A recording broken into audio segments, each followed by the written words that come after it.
십자가에 달릴 때 명패에 쓰인 대로 저 유대인의 왕이요 곧 우리 왕이시라.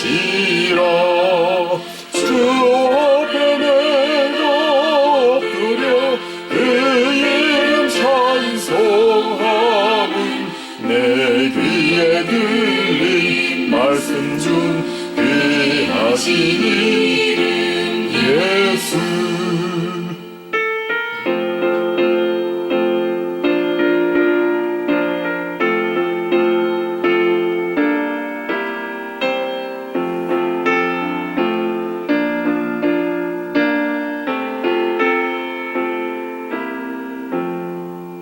지금도 살아 계셔서 언제나 하시는 일, 나 같은 죄인 부르사 참 소망 주시도다. 주 앞에 내가 엎드려 그 이름 찬송함은 내 귀에 들린 말씀 중 귀하신 이름 예수.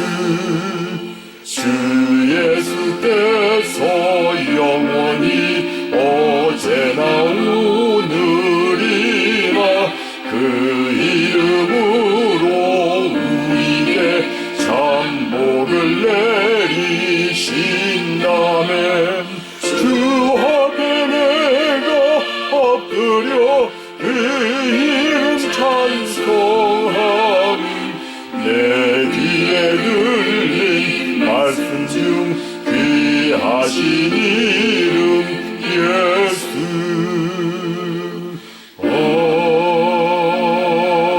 아멘. 다 같이 오늘 주시는 하나님의 말씀을 봉독하겠습니다. 너는 네 떡을 물 위에 던져라. 여러 날 후에 도로 찾으리라. 7에게나 8에게 나눠줄지어다. 무슨 재앙이 땅에 임할는지 네가 알지 못함이니라. 구름에 비가 가득하면 땅에 쏟아지며 나무가 나무로나 북으로나 쓰러지면 그 쓰러진 곳에 그냥 있으리라. 풍세를 살펴보는 자는 파종하지 못할 것이요 구름만 바라보는 자는 거두지 못하리라. 바람의 길이 어떠함과 아이벤자의 태에서 뼈가 어떻게 자라는지를 네가 알지 못함같이 만사를 성취하시는 하나님의 일을 네가 알지 못하느니라. 너는 아침에 씨를 뿌리고 저녁에도 손을 놓지 말라. 이것이 잘 될는지 저것이 잘 될는지 혹 둘이 다 잘 될는지 알지 못함이니라. 아멘.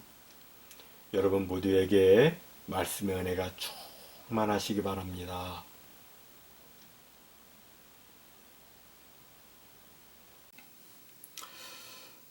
어제는 9/11이었습니다. TV 생방송을 보니 9/11 희생자들의 가족이 나와서 희생자들의 이름을 한 사람 한 사람 불러가며 추모하는데 눈물이 글썽거렸습니다. 저는 그 희생자들에 대해서 정확히 알지는 못하지만 그래도 뉴욕의 자랑이었던 쌍둥이 빌딩에서 근무한 사람들이었다는 것을 생각해 볼 때 그들은 많은 사람들 중에서 뽑히고 뽑힌 탁월한 사람들이었을 것입니다. 그 탁월한 사람들이 불의와 악의에 의해서 한순간에 희생을 당한 것입니다. 사람은 내일 일을 알지 못합니다.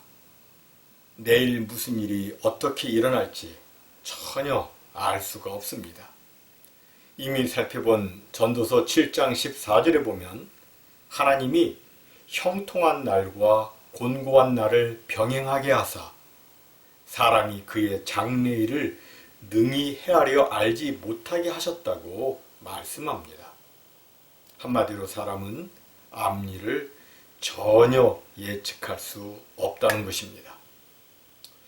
그럼 이런 불확실한 인생길에서 우리 성도는 과연 어떻게 살아야 할까요? 첫째로 구제와 선행을 하면서 살아야 합니다. 함께 읽습니다. 너는 내 떡을 물 위에 던지라. 여러 날 후에 도로 찾으리라. 떡을 물 위에 던지라. 이 말씀은 쉽게 이해가 되지 않는 말씀입니다. 이 말씀을 이해하려면 당시 사람들의 상황 속으로 들어가야 합니다. 자료에 따르면 당시 사람들에게는 이런 속담이 있었다고 합니다. 구제를 하라. 구제를 하되 네 빵을 흐르는 물 위에 던지듯 던지라. 그리하면 그대에게 어느 날 반드시 보상되리라. 여러분, 떡을 흐르는 물에 던지면 어떻게 됩니까? 그 떡은 어디론가 떠내려 가버립니다. 다시는 그 떡을 찾을 수가 없습니다. 이것은 우리가 구제를 할 때에는 불특정한 곳, 돌아올 기대가 분명치 않은 곳에 하라는 것입니다. 그러면 여러 날 후에 다시 찾게 된다는 것입니다. 일반적으로 사람들은 구제를 하면서 그 구제한 것을 통해서 무언가를 기대하는 경향이 있습니다. 사람들에게 칭찬과 인정받을 것을 기대하고 보상을 기대하고 또는 영광을 기대합니다. 그러나 성경은 구제할 때에 은밀하게 하라고 말씀합니다. 그래야 은밀한 중에 보시는 하나님께서 갚아주신다고 말씀합니다. 그리고 구제를 하되 할 수 있는 한 많이 하라고 성경은 또한 말씀합니다. 함께 읽습니다. 7에게나 8에게 나눠줄지어다. 무슨 재앙이 땅에 임할는지 네가 알지 못함이니라. 여기 7에게나 8에게 나눠주라는 말은 가능하면 많이 구제하라는 말이고 또 사람을 가리지 말고 구제하라는 것입니다. 우리가 사도행전 9장에 보면 욥바에 다비다 또는 도르가라고 하는 여제자가 있었는데 이 여자에 대해서 성경은 선행과 구제하는 일이 심히 많았다고 칭찬을 하고 있습니다. 하나님께서 기뻐하시는 선한 일을 많이 행하고 특히 하나님의 마음이 실천되는 통로인 구제를 많이 행했습니다. 그런데 그런 그녀가 죽게 되었습니다. 그때 욥바교의 모든 과부들이 도르가가 그들과 함께 있을 때에 지은 속옷과 겉옷을 다 내보이면서 이렇게 도르가가 옷을 많이 만들어서 가난한 사람들을 입혔다고 말합니다. 선행을 많이 하고 구제를 많이 했다는 것이죠. 이에 사도 베드로는 무릎을 꿇고 간절히 기도하여 다비다를 다시 살렸습니다. 죽음에서 삶으로 인생 역전이 일어난 것입니다. 또 사도행전 10장에 보면 고넬료라고 하는 로마군의 백부장을 보게 됩니다. 그 백부장은 이방인이었지만 백성들에게 칭찬을 받았습니다. 그가 칭찬을 받은 이유는 그가 하나님을 경외하고 백성을 많이 구제했기 때문이었습니다. 이런 그에게 천사가 나타나서 사도 베드로를 청하여 오게 하여 예수 그리스도에 대한 복음을 듣고 성령의 충만함을 받아 그는 새로운 인생을 또한 살게 되었습니다. 이처럼 선행과 구제 생활에는 하나님의 인정과 더불어 사람들의 칭찬 그리고 새로운 삶의 기회, 새로운 인생의 기회가 주어집니다. 우리 인생은 항상 잘 되는 법이 없고 항상 안 되는 법도 없습니다. 잘 되기도 하고 안 되기도 하는 것이 인생입니다. 그러므로 잘 될 때, 지금 형편이 좀 괜찮을 때 선행과 구제를 하는 것이 지혜인 것입니다. 미국의 경제공황 전에 바턴이라고 하는 사람이 있었습니다. 어느 날 그에게 스트로사라고 하는 젊은이가 찾아와 돈을 빌려달라고 했습니다. 워싱턴에 소매상을 하나 하고 싶은데 2,000달러, 지금으로 하자면 한 6만 달러가 필요하다는 것이었습니다. 청년의 사업 계획을 자세히 들어보니까 아주 좋았습니다. 그래서 바튼 씨가 그에게 담보물이 있느냐고 물었습니다. 그러자 그는 가난하기 때문에 담보물이 없다고 했습니다. 그럼에도 바턴은 그 청년에게 관심이 갔습니다. 그래서 가까운 친구에게 그 문제를 의논했습니다. 친구는 아무것도 가지지 않은 젊은이에게 돈을 빌려주는 일은 위험한 일이라고 했습니다. 그러나 바턴 씨는 돈을 은행에 넣어두는 것보다는 유망한 젊은이의 앞길을 돕는 데 쓰는 것이 훨씬 보람이 있겠다는 생각이 들어서 2,000달러를 그 청년에게 빌려 주었습니다. 청년은 그 돈으로 가게를 해서 많은 돈을 벌고 짧은 시일 안에 그 돈을 다 갚았습니다. 그로부터 10년 후 미국에 경제 대공황이 있었습니다. 바턴 씨와 그의 친구도 완전히 망하게 되어 회복할 수 없는 지경에 이르게 되었습니다. 그때 스트로사는 바턴에게 빚이 얼마나 되는지를 물어보았습니다. 7,500달러라고 하자 스트로사는 그 돈을 선뜻 주겠다고 했습니다. 바턴 씨는 크게 놀랐습니다. 전에 돌려준 돈은 다 받았는데 뭘 준단 말이오? 아닙니다. 제가 빌렸던 돈은 다 갚았지만 도와주신 은혜는 아직 남아 있습니다. 회장님이 당하는 어려움에서 벗어날 수 있도록 도와드리는 것이 저의 의무입니다. 잘 심었더니 10년 뒤에 몇 배로 많은 열매를 거둔 것입니다. 우리가 심은 것은 결코 없어지지 않습니다. 선행과 구제 심은 것 결코 없어지지 않습니다. 텍사스주 그랜드 프레리에 찰스 합이라고 하는 크리스천이 있었습니다. 하루는 직장을 구하기 위해서 인터뷰를 하러 가는데 한 중년 부인이 아무도 없는 한적한 길가, 그 길가에 자동차 옆에 서 있었습니다. 왜 그런가 보았더니 자동차 타이어가 터졌습니다. 하비는 조금 시간이 빠듯했지만 그대로 지나칠 수 없어서 자기의 차를 세우고 터진 타이어를 갈아 끼워 주었습니다. 그런데 이 일로 인해서 인터뷰 시간이 그만 늦고 말았습니다. 하비 씨는 이 회사에서 직장을 얻기는 다 틀렸다고 생각했습니다. 약속 시간에 늦었기 때문이었습니다. 그래도 서류를 받아 그것을 다 기록해가지고 인사과장 사무실로 들어갔습니다. 그런데 놀랍게도 하비 씨는 좋은 자리에 채용이 되었습니다. 어찌된 영문인지 의아해하는데 잠시 후에 보니까 그 회사의 인사과장이 바로 자기가 타이어를 갈아주었던 그 중년 부인이었습니다. 하비는 어떤 의도를 가지고 선행한 것이 아니었습니다. 그러나 그가 심은 것 하나님께서 멋지게 갚아주셨습니다. 선행은 하나님께서 명령하신 일이고 기뻐하시는 일입니다. 선행을 하다 보면 언젠가는 좋은 일이 일어납니다. 우리는 불확실한 이 시대를 살면서 선행과 구제를 우리는 많이 해야 합니다. 다음 두 번째로 불확실한 인생 속에서, 불확실한 시대 속에서 우리는 늘 자신의 연약함을 인정하고 하나님을 의지하면서 살아야 합니다. 함께 읽습니다. 구름에 비가 가득하면 땅에 쏟아지며 나무가 나무로나 북으로나 쓰러지면 그 쓰러진 곳에 그냥 있으리라. 우리는 허리케인이 지나가면 물난리를 경험합니다.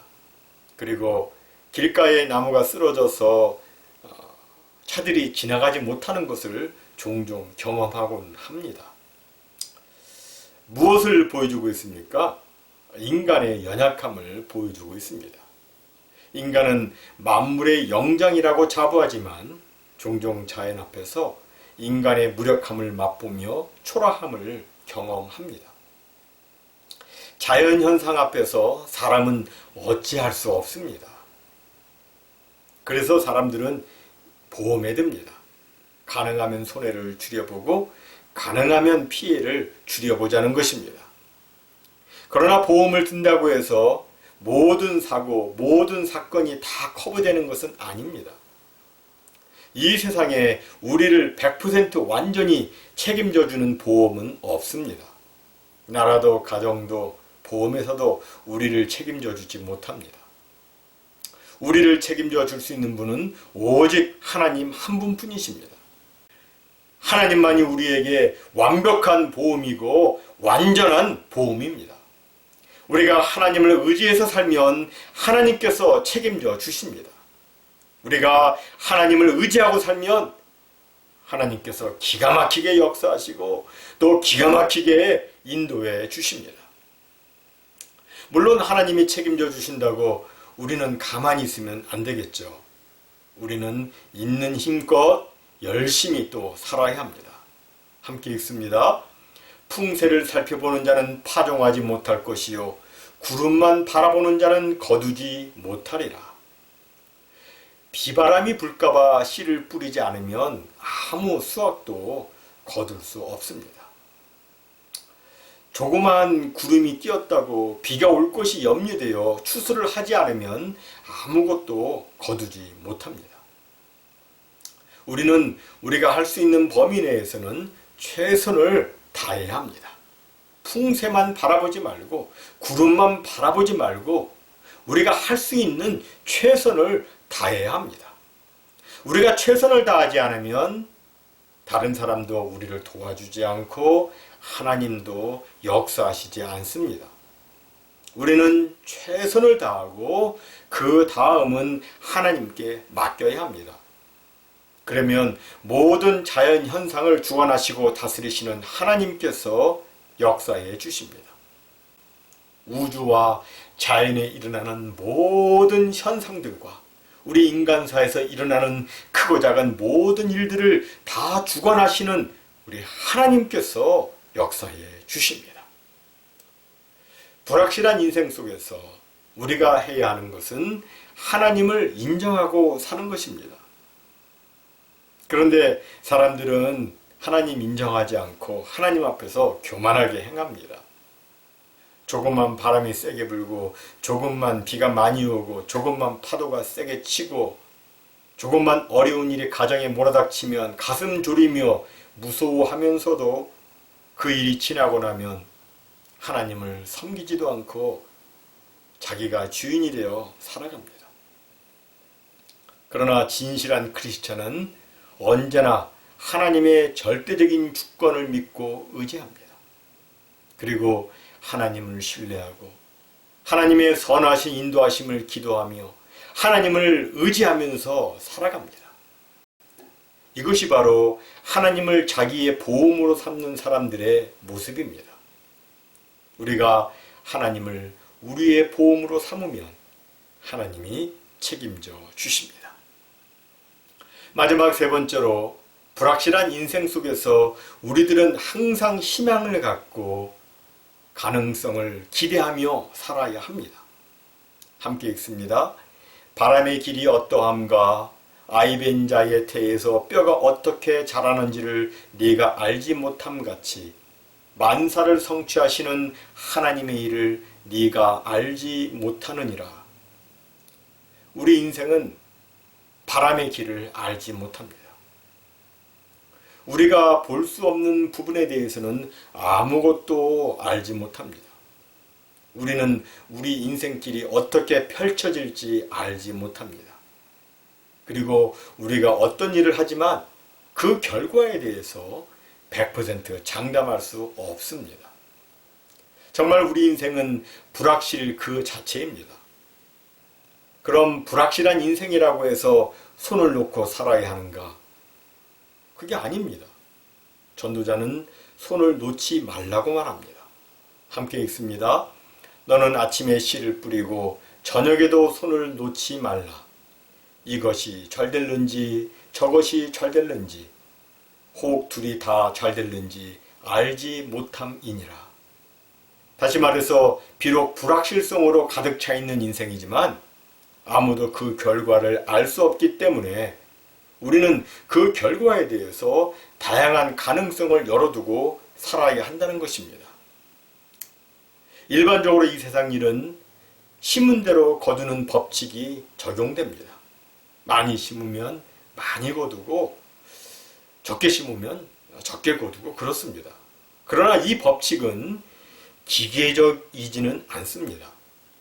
모든 결과가 필연적으로 언제나 똑같이 일어나는 것은 아닙니다. 어떤 때는 많이 일했는데도 수확이 형편없는 경우가 있고 어떤 때는 조금 일했는데도 수확이 좋을 때도 있습니다. 왜 조금 일했는데도 수확이 좋습니까? 하나님의 은혜가 있기 때문입니다. 하나님의 은혜 때문에 죽어야 할 자가 살기도 하고 망해야 할 상황에서도 다시 일어나기도 하는 것입니다. 전도자는 이것이 잘 될는지 저것이 잘 될는지 혹 둘이 다 잘 될는지 우리는 알 수 없다고 했습니다. 이것은 우리 인생이 불확실한 것임을 말하기도 하지만 동시에 우리 인생을 긍정적으로 지금 또 보고 있습니다. 이것이 나쁠는지 저것이 나쁠는지 말하지 않고 이것이 잘 될는지 저것이 잘 될는지 혹 둘이 다 잘 될는지 긍정적으로 지금 해석을 하고 있습니다. 왜 이렇게 말을 할까요? 왜냐하면 하나님의 은혜가 있기 때문입니다. 다시 말해서 전도자는 불확실 상황 속에서도 포기하지 말고 하나님의 은혜와 긍휼을 기대하며 가능성을 기대하며 살라고 말하고 있는 것입니다. 하나님을 모르는 사람은 인생의 불확실성 때문에 전전긍긍하고 근심, 고민, 초조해하지만 하나님을 바라보고 하나님의 은혜와 긍휼을 사모하는 사람들은 어떤 상황에서도 희망과 기대를 갖고 평안을 유지하며 살 수가 있는 것입니다. 사랑하는 성도 여러분, 우리 성도는 삶의 어떤 순간에도 하나님을 생각해야 합니다. 이것이 불확실한 시대 속에서 우리의 인생을 역전 드라마로 장식할 수 있는 비결입니다. 1980년 2월 월스트리트 저널 광고에 이런 내용이 실렸다고 합니다. 그는 초등학교를 9개월밖에 다니지 못했다. 그는 잡화점을 경영하다 파산했는데 그 빚을 갚는 데만 무려 17년의 세월이 걸렸다. 그는 주의회 선거에서 낙선했고 상원의원 선거에서도 낙선했으며 부통령 선거에서도 낙선했다. 그러나 그는 자기 이름을 항상 에브라함 링컨이라고 서명했다. 하나님을 모르는 사람들은 예상 밖의 결과가 나왔을 때 운이 좋았다고 말합니다. 그러나 하나님을 아는 사람들은 하나님께 감사하고 영광을 올려드립니다. 하나님께서 배후에서 역사하신 것을 알기 때문입니다. 하나님께서 우리를 기뻐하시면 이것도 잘 되고 저것도 잘 되고 또는 둘 다 잘 될 수 있습니다. 그러므로 우리는 불확실한 인생이라 할지라도 희망을 품고 손을 놓지 말아야 하는 것입니다. 하나님께서 역사하시면 우리는 얼마든지 날아오를 수 있고 기가 막힌 인생 역전을 경험하며 살 수 있는 것입니다. 문제는 내가 과연 하나님을 신뢰하고 있는가? 이것입니다. 저는 여러분들이 하나님을 신뢰하기 때문에 이와 같이 하나님께 예배를 드리고 또 하나님께 기도를 하고 있다고 여겨집니다. 하나님을 향한 여러분의 믿음이 반드시 아름다운 삶의 열매로 맺혀지기를 바랍니다. 어떤 삶의 열매입니까? 선행과 구제의 삶입니다. 자신의 연약함을 인정하고 늘 하나님 앞에서 하나님을 의지하는 삶입니다. 그리고 하나님을 믿기 때문에 최선을 다하며 희망을 품고 사는 삶입니다. 모쪼록 이런 삶이 우리 모두에게 있으셔서 평생에 하나님께 크게 감사하시고 크게 영광 올려드리는 귀한 축복 다 받으시기를 주님의 이름으로 축원해 드립니다.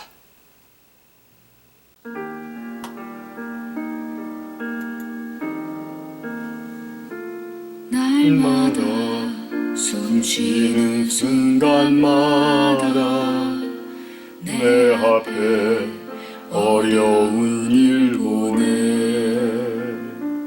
주님 앞에 이 몸을 맡길 때 슬픔 없네 두려움 없네 주님의 그 자비로운 손길 항상 좋은 거 주시도다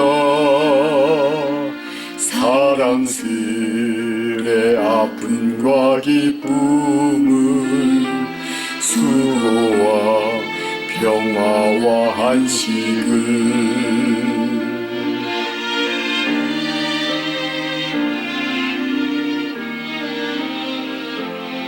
날마다 주님 내 곁에 계셔 자비로 날 감싸주시네 주님 앞에 이 몸을 맡길 때 힘주시네 위로함 주네 어린 나를 품에 안으시사 항상 평안함 주시도다 내가 살아 숨을 쉬는 동안 살피신다 약속하셨네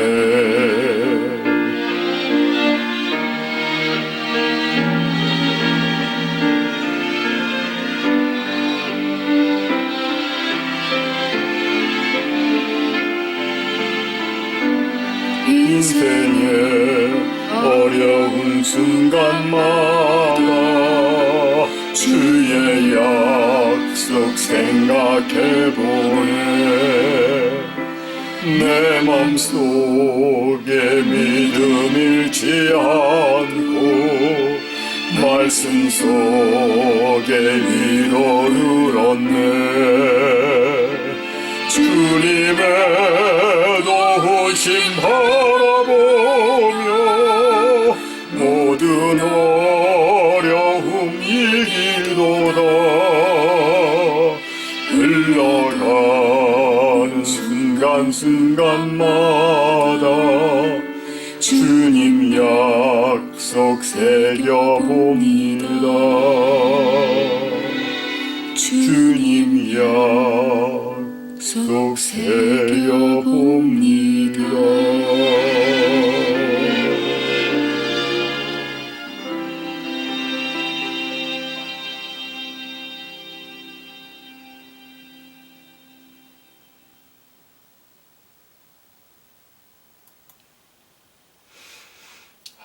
우리 레니 고쳐주세요. 아버지.